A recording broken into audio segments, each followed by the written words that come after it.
CAFE has been destroyed. The EPA regulations for our automobiles have been torn down. Have you heard statements like this on social media, on YouTube, for example? Well, none of them are quite true, but I keep hearing them, and certainly I see them in comments on my videos. So I thought it was important for us to talk about the state of regulation and what the Trump administration is actually and truly doing.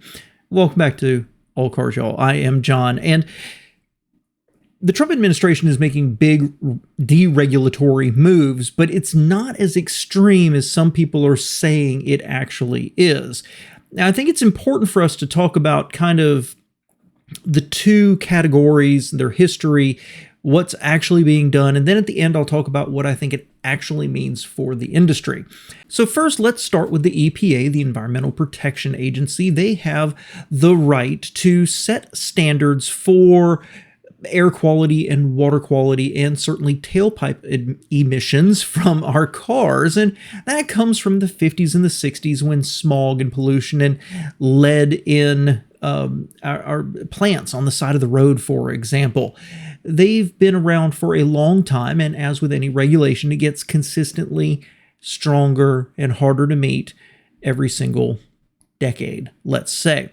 The second half of that is the CAFE standards. Now, CAFE stands for the Corporate Average Fuel Economy. So this does not set a fuel economy standard for individual vehicles, but a corporate level, what the manufacturer is actually selling. So, for example, if you're Ford and you sell one truck that gets 10 miles per gallon, but two cars that get 30, you meet a 15 mile per gallon standard. This came about in the mid-70s, and in 1978 took effect with the first standard being 18 miles per gallon. And of course, over the decades, it has become increasingly strict. Now, critically, at the beginning of all this, they actually separated trucks out to a separate standard, and that's part of the problem, that many of our vehicles are considered trucks now, and they aren't the primitive, stripped-down work vehicles they truly were before. Now they've become luxury barges, and people buy them to drive them to their accounting job. But through it all, it's also important for us to talk about a couple of other things to set the stage here. The first is how these actually come about. So Congress has to pass a law that it can establish a regulatory agency as well as what they are empowered to do. So they had to pass laws to set up the National Highway Transportation Safety Administration, which administers the CAFE standards, and to set up the EPA and set up general guidelines. For example, the CAFE standards are meant to be set at the maximum feasible limit that technologically is available to us. That's a very broad statement, and that's kind of important. But the way the government works is Congress sets it up and Congress allocates the funding, but it's an administration that actually runs those various agencies, including replacing the leadership basically with every administration.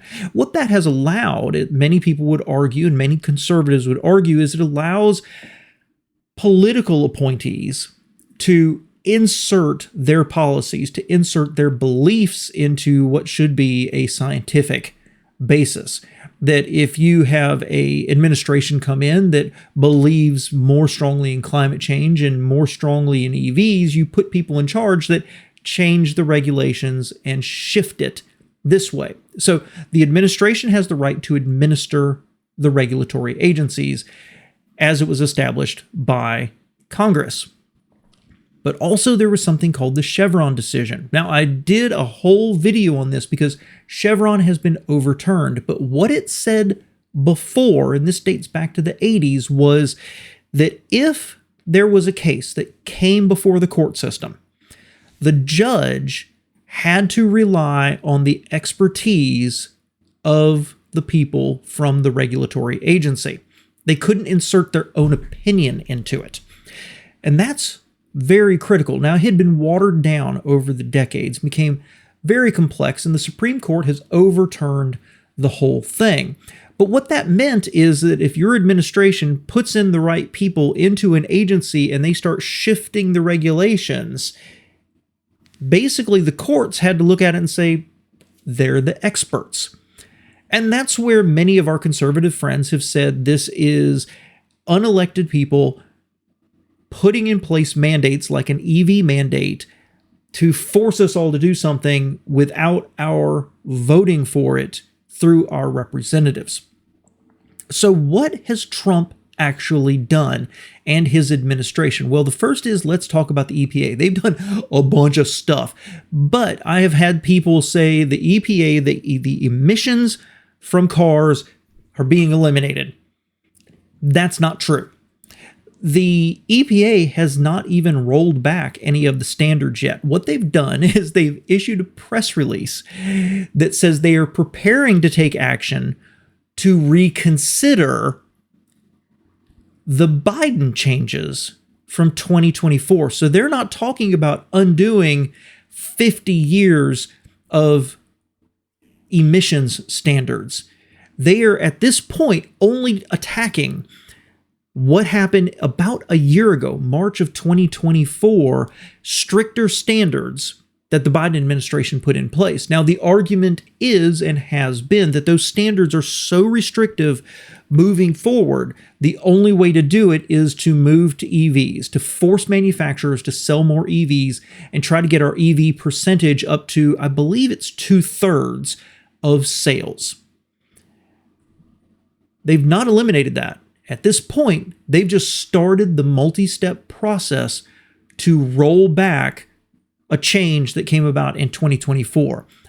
Do I believe they're going to roll that back? I do. But the people who are saying that the EPA has been undercut and that the emission standards are going to go away, that's not true. Nobody's even talking about that. You can search the EPA site. They're not saying that. They're only getting rid of the most restrictive of the most recent.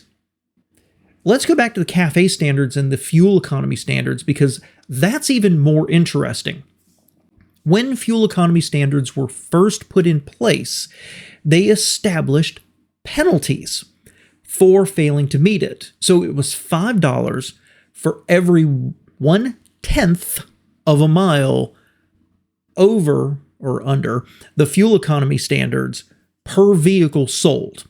So doesn't sound like much, but if you're General Motors and you're selling 100,000 units of a vehicle that doesn't meet the standards by 1 mile per gallon, all of a sudden you're talking about $500,000. And over the past, I believe it was 10 years or something like that, the industry has racked up over $1 billion in penalties. And some of these are unpaid, and they go back and they reassess the fuel economy standards of manufacturers and can issue penalties retroactively. The administration is actually wiping those out, and it's a big deal for Stellantis. They are eliminating hundreds of millions of dollars in penalties. And I've actually read somewhere that Mercedes pays penalties every single year. They've never had a year since it was put in place that they've met the fleet economy standards. So auto manufacturers just pay it. Now, those penalties have gone up over time, and they vary rather dramatically. They can be $14, they can be $17. But what the administration has done, what people are claiming, is that CAFE has been undermined and that the fuel economy standards have been completely eliminated. And that's not true. What the Trump administration did was kind of an end around on it. Instead of going back to Congress and saying, we want you to, because it has to be an act of Congress, to remove these standards, to strip the NHTSA of this power. Instead, what the Trump administration has done is, in the one big beautiful bill that we all heard about, is they've inserted a section. It is section 40,006, I believe. And what they've done is they've made those penalties $0. So the standards still exist. In fact, the last standards, the most restrictive, the ones that could be argued are an EV mandate, are still there. All they've done is they are not going to assess any penalties on manufacturers. So that's the truth of what's going on with this administration and with CAFE and EPA tailpipe emission standards. But what does it actually mean? Well, what it means is that manufacturers are going to be able to keep more money because they're not paying penalties. And it means that nothing much is really going to change. They might push their big trucks a little bit more, add a little bit of money on the hood trying to get those sales up because they're so incredibly profitable and they don't have to pay penalties for it. It's going to increase the profit margins of the manufacturers. But fundamentally, the regulation is still there, and nobody has the crystal ball to know in 3 years when a new administration comes in that they're not going to put the penalty back in place. So none of the manufacturers, it would be incredibly short-sighted. None of the manufacturers are going to change course beyond where they are right now. They're not going to go back and say, let's create a 5.7 liter V8 with a carburetor that'll run for 500,000 miles because that's what Americans want and we don't have to pay any penalties to anybody on it. No, they're not going to invest that kind of money if the regulations could go back in 3 years. So the Trump administration on the EPA side, I tend to believe they are going to strip back some of these new standards that came about in 2024 and reset it, but that still leaves the previous standards in place. On the CAFE side, same thing. It still exists. They've just removed the penalty for it. So I believe we've kind of hit a status quo that just means nothing's really going to change, and manufacturers are just not going to have to pay penalties for not meeting a standard that's in place. I hope this helps, and I hope this helps clarify it a little bit. I suspect you'll have something to say. I look forward to hearing it in the comments below. And if you like the video, there's a button for that. Thanks for being here, y'all.